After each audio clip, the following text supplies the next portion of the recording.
ခါသွားသွားဆိုဩဟိုကိုကြီးရဲ့မခင်နှင်းစီ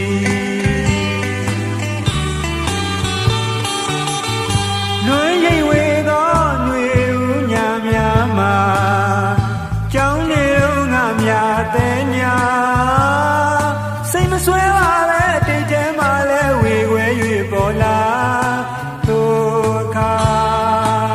သူနဲ့လဲကြောင်းနေစဉ်သူစုပြတဲ့မုံကိုလေးနဲ့ဝဲကျွေးရရလာတကယ်မမေ့သည်အဲ့ဒီတုန်းကခေတ်စားသောတစ်ချိန်လေးတစ်ပုဒ်ကိုချစ်သူရှိရာညညခါသွားသွားဆိုဩဟိုကိုကြီးရဲ့မခင်နှင်းစီပန်းလေးလိုလှနေတာပဲကြည်ရင်မာသည်ပန်းလေးလိုညိုမာကိုလည်းဆိုရင်မိသည်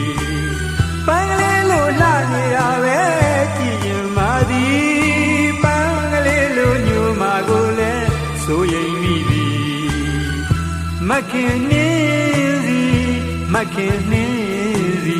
လှစမ်းမပန်းလောက်စောင့်ကြည့်ခြင်းသည်နောင်တော့အလိုမကြရင်မင်းဘဝအတွက်ပဲတွေကငိုမိ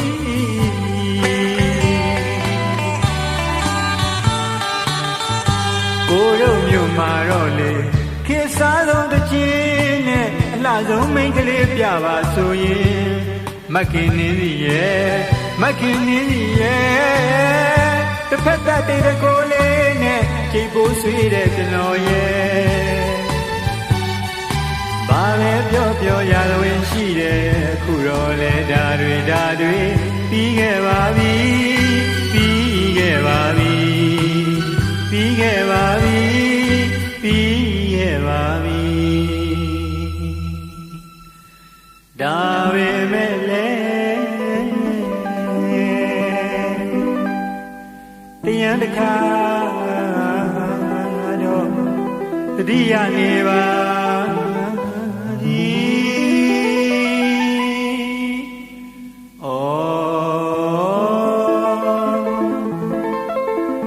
ငယ်ငယ်တုန်းကမခင်နှင်းစီ